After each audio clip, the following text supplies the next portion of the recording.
बिहार राज्य है, यहाँ पे एक ब्रिज बनाने में 10 साल लगा है। उसके बाद उस ब्रिज की क्वालिटी ऐसी है कि पिछले साल हवा से गिर गया था और इस साल लगता है कि तपती धूप के कारण ब्रिज का पिलर गिर गया। इसकी जवाबदेही असल में किसकी है? खाली ठेकेदार की है? क्या इसके लिए सरकार जिम्मेवार नहीं है? बिहार में एक निर्माणाधीन पुल जो है वो गंगा में समा गया। 2014 से ही इस पुल का निर्माण चल रहा था।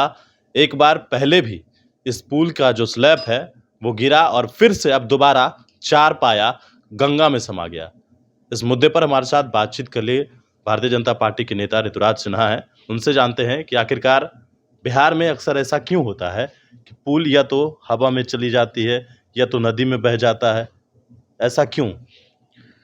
देखिए, हम सब बिहार वासियों के लिए एक शर्मिंदगी का अवसर है। मुझे लगता है कि हमारे बिहार से ही इंजीनियर, कॉन्ट्रैक्टर, मजदूर देश भर में जाके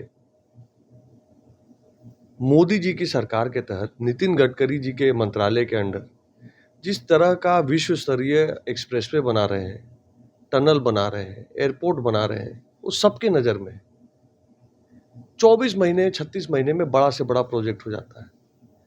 और उसी भारत देश में बिहार राज्य है, यहाँ पे एक ब्रिज बनाने में 10 साल लगा है।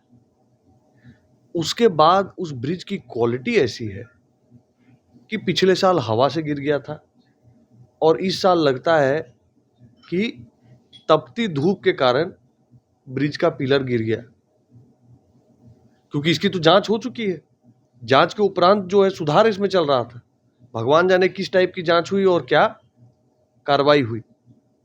मैं ये कहना चाहता हूं कि इसकी जवाबदेही असल में किसकी है? खाली ठेकेदार की है?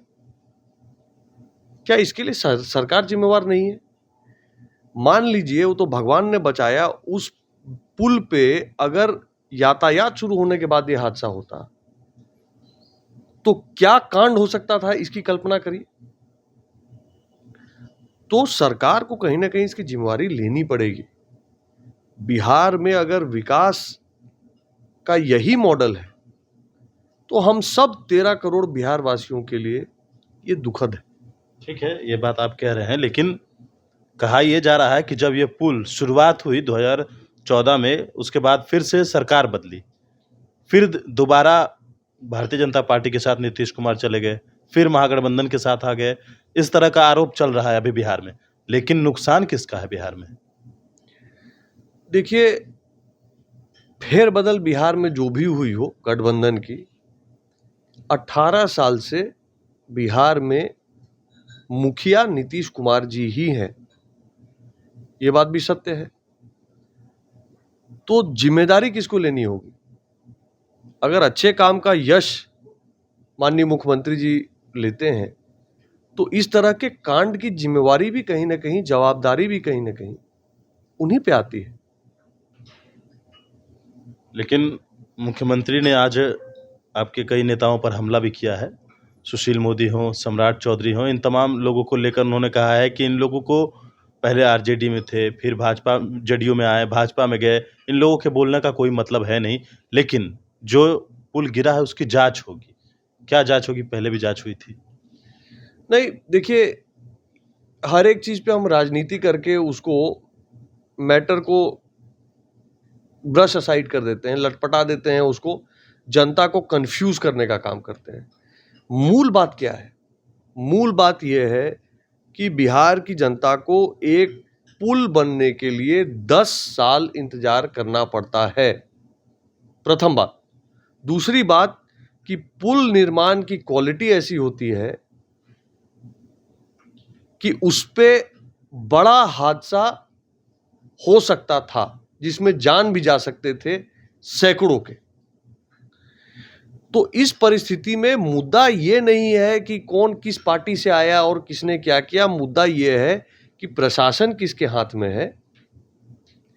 और बिहार का 1700 करोड़ रुपया जो बह गया नदी में, वो 1700 करोड़ रुपया जो गरीबों का पैसा था, वो 1700 करोड़ रुपया जिससे कितने लोगों को रोजगार मिल सकता था, कितनों की पढ़ाई हो सकती थी, कितनों का इलाज हो सकता था। ये बिहार का पैसा जो बह गया, ये पैसा वापस कौन लाएगा या इस वेस्टेज की जिम्मेवारी कौन लेगा? एक आखिरी मेरा सवाल होगा कि 12 तारीख को बैठक होने वाली थी नीतीश कुमार की, और वो बैठक फिलहाल अभी कैंसिल हो गई है। डेट बताया नहीं गया कि कब होगा, लेकिन प्रधानमंत्री नरेंद्र मोदी के खिलाफ में नीतीश कुमार सबको एकजुट कर रहे हैं। क्या लगता है, बैठक कैंसिल हो गया अब? देखिए, हमारा मानना है कि लगभग पिछले 6 महीना या 12 महीना से तो लगातार एक ही मुहिम में लगे हैं लोग कि देश भर में जाएं, कभी बेंगलोर तो कभी चेन्नई तो कभी दिल्ली तो कभी भुवनेश्वर, कभी कलकत्ता। क्यों? क्योंकि सबका जुटान किया जाए, मोदी जी के खिलाफ गोलबंदी की जाए। पर इसका रिजल्ट क्या आया अभी तक? रिजल्ट ये आया कि नवीन पटनायक जी ने सिरे से प्रपोजल खारिज कर दिया। रिजल्ट ये आया कि बहुत सारे बड़े नेताओं का जुटान पटना में होगा, ऐसा पहले संदेश आया। फिर यह आया कि ना बहुत लोग नहीं आ पाएंगे, वो एक बड़े जुटान से चाय पार्टी 4-5 लोगों में सिमट गया। और अब यह आ रहा है कि शायद वो स्थगित हुआ है कि कैंसिल हुआ है, भगवान जानता है। कहने का मतलब यह है कि मोदी जी के खिलाफ मोर्चाबंदी क्यों नहीं हो पा रही? इसके 2 कारण हैं। पहला कारण यह है कि मोदी जी के खिलाफ बोलने को इनके पास कुछ नहीं है। मोदी जी ने 9 साल में जिस तरह से गरीब कल्याण का काम किया है, जिस तरह से इंफ्रास्ट्रक्चर का काम हुआ है देश में, जिस तरह से अंतर्राष्ट्रीय स्तर में भारत का गौरव बढ़ाया है, जिस तरह से देश की सुरक्षा सुनिश्चित की है, आतंकवाद और अन्य चीज़ों पे काबू पाया है, वो अपने आप में अभूतपूर्व है। इनको मुद्दा नहीं है कुछ, मोदी विरोध के अलावा और कोई एजेंडा नहीं है। और ये एक तरह से समझ रहे हैं कि जनता भी मूड बना चुकी है 24 में मोदी जी को वापस लाने का। इसलिए इनका गठजोड़ हो नहीं रहा है, और होगा भी कैसे?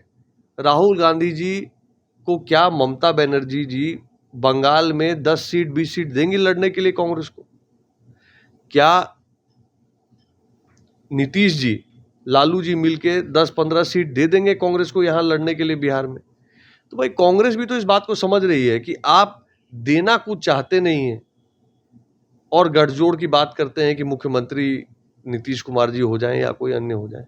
तो कई दोनों कारणों से, मोदी जी के काम के कारण से और इन सबों की महत्वाकांक्षा के कारण से, ये मुझे तो नहीं बनते हुए दिखता। चलिए, बिल्कुल।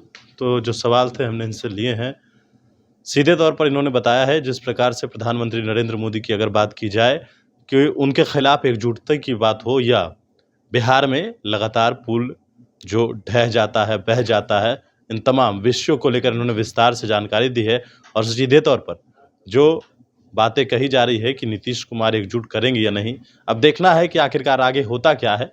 बड़े न्यूज़ फाउंडेशन के साथ, नमस्कार।